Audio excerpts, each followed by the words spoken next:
আসসালামু আলাইকুম এভরিওয়ান। আজকে আমরা আমাদের পরিমাণগত রসায়নের একটা ইম্পর্টেন্ট টপিক মোল নিয়ে কথা বলবো। কেমিস্ট্রির প্রায় অর্ধেক অঙ্কই মোল দিয়ে করে ফেলা যায় এবং এটা এতটাই ইম্পর্টেন্ট একটা টপিক যে বুয়েট, সিকে রুয়েট, ইভেন বোর্ড পরীক্ষার কোশ্চেনে এটি আসতে খতে বা গতে আসতে পারে। ঠিক আছে, তো আমরা আমাদের আলোচনা শুরু করি। দেখো, মোল মানে কি?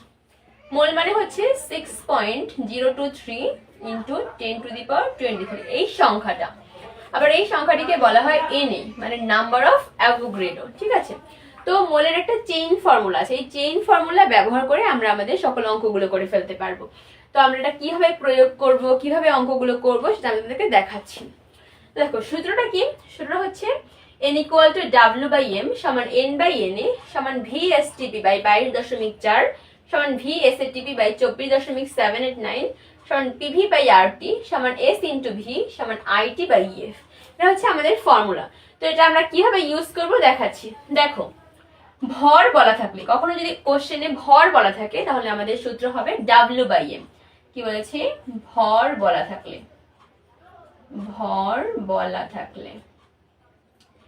এটা হচ্ছে সংখ্যা, কতগুলো, কতটি, এমন বললে আমাদের সূত্র হবে n/n, মানে সংখ্যা।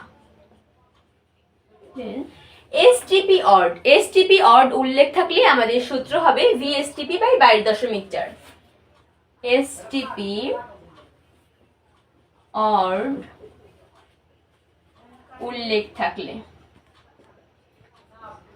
এটা হচ্ছে SATP অড উল্লেখ থাকলে, SATP অড উল্লেখ থাকলে। এটা দেখো, তাপ, চাপ বা আয়তন এই তিনটি বললে বা এই তিনটির যে কোনো একটি বললে আমাদের সূত্র হবে PV/RT। তাপ, চাপ, আয়তন এই তিনটির যে কোনো একটি বললে বা তিনটি বলা থাকলে আমাদের সূত্র হবে PV/RT। ঘনমাত্রা বলা থাকলে বা ঘনমাত্রা বের করতে বললে আমাদের সূত্র হবে S × V। ঘনমাত্রা বের করতে বললে। IT/EF এটি হচ্ছে তড়িৎ রসায়নের সূত্র, মানে এটার প্রয়োগ হয় তড়িৎ রসায়ন। লিখে দিচ্ছি তড়িৎ রসায়নে। তো এই হচ্ছে আমাদের চেইন ফর্মুলার পরিচয় আর কি। তো আমরা কখন কি বলা থাকলে কি ইউজ করবো আশা করি বুঝতে পেরেছো। ভর বলা থাকলে আমাদের সূত্র হবে W/m, সংখ্যা বলা থাকলে n/na, STP অড উল্লেখ থাকলে VSTP বাই 22.4, SATP বলা থাকলে এটা, তারপর তাপ, চাপ, আয়তন বলা থাকলে এটা। তো এই হচ্ছে আমাদের সূত্র। তো দেখো, তো আমরা যদি কিছু অঙ্ক প্র্যাকটিস করি তাহলেই হয়ে যাবে। এর আগে আমি তোমাদেরকে ছোট্ট একটা কথা বলি, সেটা হচ্ছে দেখো এম, এই এম কিন্তু আমরা সবাই চিনে থাকি। এম মানে কি? এম মানে আমরা ছোটবেলা থেকে জানি, এম মানে হচ্ছে আণবিক ভর। এম মানে কি? আণবিক ভর। তো এটার একটা আরেকটা নাম আছে, সেটা হচ্ছে মোলার ভর। তো আমরা এখন থেকে জানবো এম মানে হচ্ছে আণবিক ভর বা মোলার ভর। ঠিক আছে, আর এর একক হচ্ছে গ্রাম পার মোল। তো এখানে তোমাদের একটা কনফিউশন থাকে যে আমরা তো জানি মোল হচ্ছে যে MoLe এই একটা মোল, MoL এই একটা মোল। তো আমরা কখন কোন মোলটা ইউজ করব? তোমরা সব সময় মনে রাখবে MoLe মোল থাকলে সেটা হবে রাশি।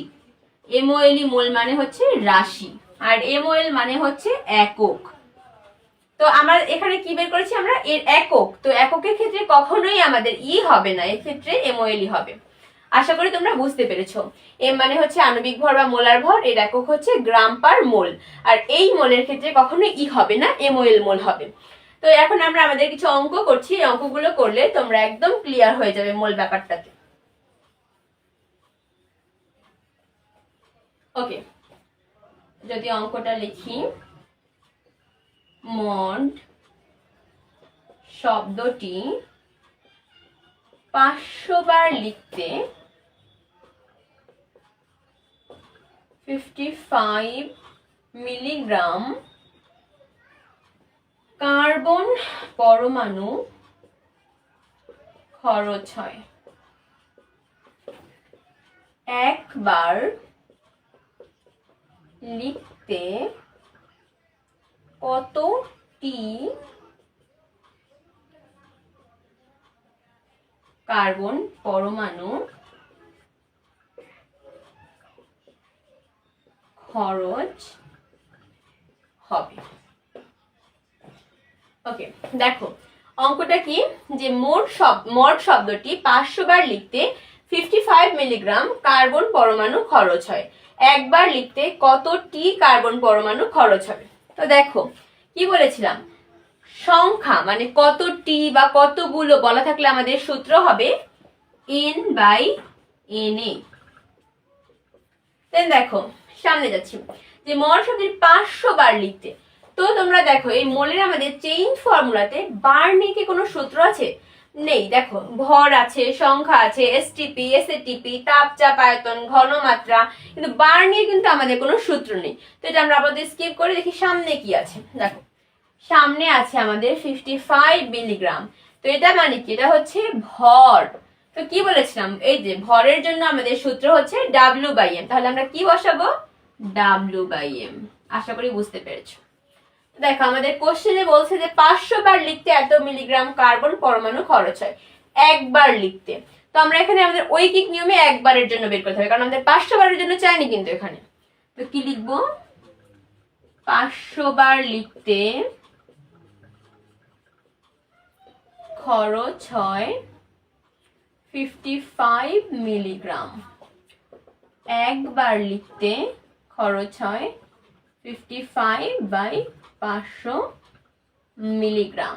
দেখো এখানে কিন্তু আছে মিলিগ্রাম, কিন্তু আমাদের অলওয়েজ মনে রাখতে হবে কেমিস্ট্রিতে সকল ভরের একক হচ্ছে গ্রাম। সকল ভরের একক কি? সকল ভরের একক হচ্ছে গ্রাম, এবং সকল আয়তনের একক হচ্ছে লিটার। সকল আয়তনের একক কি? সকল আয়তনের একক হচ্ছে লিটার। তো আমরা এখন এখানে কিন্তু মিলিগ্রাম এককটা ব্যবহার করতে পারবো না, কারণ কি কেমিস্ট্রিতে সকল ভরের একক হচ্ছে গ্রাম, তো আমাদের এখানে গ্রামে নিতে হবে।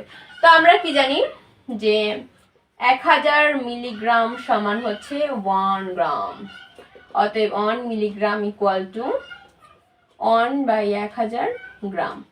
দেখো এটা যদি আমরা করি এভাবে, 1/1000 কে লেখা যায় 10 কিউব, তো এটাকে যদি উপরে উঠাই 10 টু দি পাওয়ার -3 গ্রাম।